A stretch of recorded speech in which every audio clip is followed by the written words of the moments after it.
The Queen is Dead, le tube des Smiths n'est décidément toujours pas d'actualité.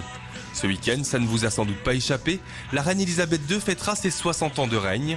C'est la seconde fois en 1000 ans qu'un souverain anglais atteint pareille longévité sur le trône.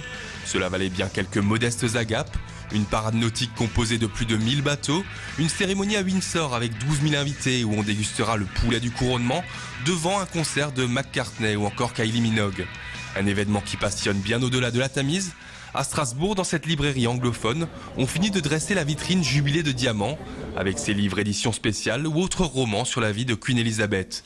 Indispensable, pourtant Laurence serait presque passée à côté de l'événement. Pratiquement, ce sont les clients qui m'ont rappelé à l'ordre, certains clients britanniques qui m'ont dit « Tiens, il n'y a pas de petite parution spécifique sur la reine, sur son histoire un peu exceptionnelle ». Et donc j'ai essayé de combler ce manque très vite. J'ai des ouvrages de référence, mais là j'ai fait quelques commandes spéciales en effet. Je crois que les uns et les autres, on aime à se pencher sur la vie de cette famille un peu hors du commun. En 3 minutes de reportage, on ne va pas arriver à se pencher entièrement sur 86 ans d'une vie exceptionnelle. On préfère donc vous conseiller un très bon site qui vous mènera sans doute à la même conclusion que Laurence. C'est une femme qui est impressionnante au final. Je trouve, en dépit des tailleurs éventuellement en couleur chamallow qu'on peut lui reprocher. S'attaquer aux habits, crime de lèse-majesté. Préférons la fuite. Et au passage, coupons tout de suite cette musique cliché qui empoisonnera à coup sûr tous vos JT du week-end. Direction le Conseil de l'Europe, à la rencontre d'une délégation anglaise qui jubile. C'est quelque chose qui me passionne.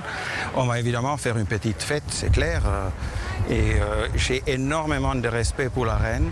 Imaginez-vous que c'est quelqu'un qui a, par exemple, parlé de son pays et de la politique de son pays avec chaque Premier ministre régulièrement depuis Churchill. C'est quelque chose de très extraordinaire. Elle est gentille, elle est beaucoup appréciée par les gens. C'est comme une mamie anglaise en fait.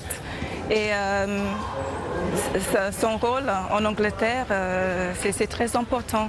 Dans un pays en crise, la monarchie anglaise se voit attribuer par l'État une enveloppe d'environ 40 millions d'euros par an. C'est 70 centimes par contribuable. En somme, pas de quoi altérer la réputation d'Elisabeth II.